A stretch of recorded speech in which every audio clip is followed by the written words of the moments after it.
கொஞ்ச நாளைக்கு முன்னாடி இன்டர்நெட்ல ஒரு சம்பவம் வைரல் ஆச்சு. என்னதுன்னு கேக்குறீங்களா? ஒரு ஹஸ்பண்ட் அவங்களோட அவங்க வைஃப் லவ் பண்ற பையனுக்கே மேரேஜ் பண்ணி கொடுத்துட்டாரு.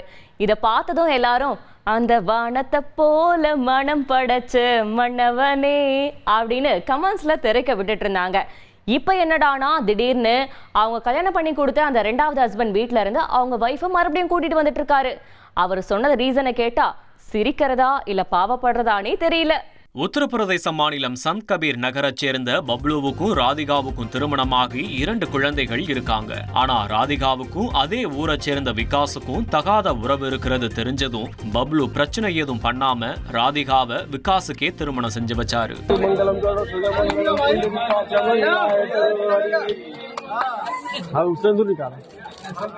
இங்கதான் ஒரு ட்விஸ்ட்.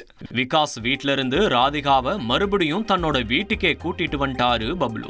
நான் பெரிய தப்பு பண்ணிட்டேன், என் 2 குழந்தைகளையும் வச்சு என்னால சமாளிக்க முடியல, ராதிகா குற்றமற்றவள்னு இப்பதான் தெரியுது, அதனால என் மனைவியை என் கூடவே அனுப்பி வச்சிருங்கன்னு விகாஸ் ஃபேமிலி கிட்ட கெஞ்சி கூத்தாடி ராதிகாவை வீட்டுக்கு கூட்டிட்டு வந்துட்டாரு பப்ளு. டபிள்யூ ஃபீவரை இன்னும் குறையல. அதுக்குள்ள ஊர்வசி ரவுத்தேலாவோட அடுத்த சாங் ரிலீஸ் ஆகியிருக்கு. எந்த படத்துல இருந்துன்னு பாத்துடலாம். ஊர்வசி ரவுத்தேலா வந்தாலே பாட்டு ஹிட்ங்கிறது எல்லாருக்கும் தெரியும். தெலுங்கு இயக்குனர் முதன்முறையா பாலிவுட்ல இயக்குற படம் தான் ஜாட்.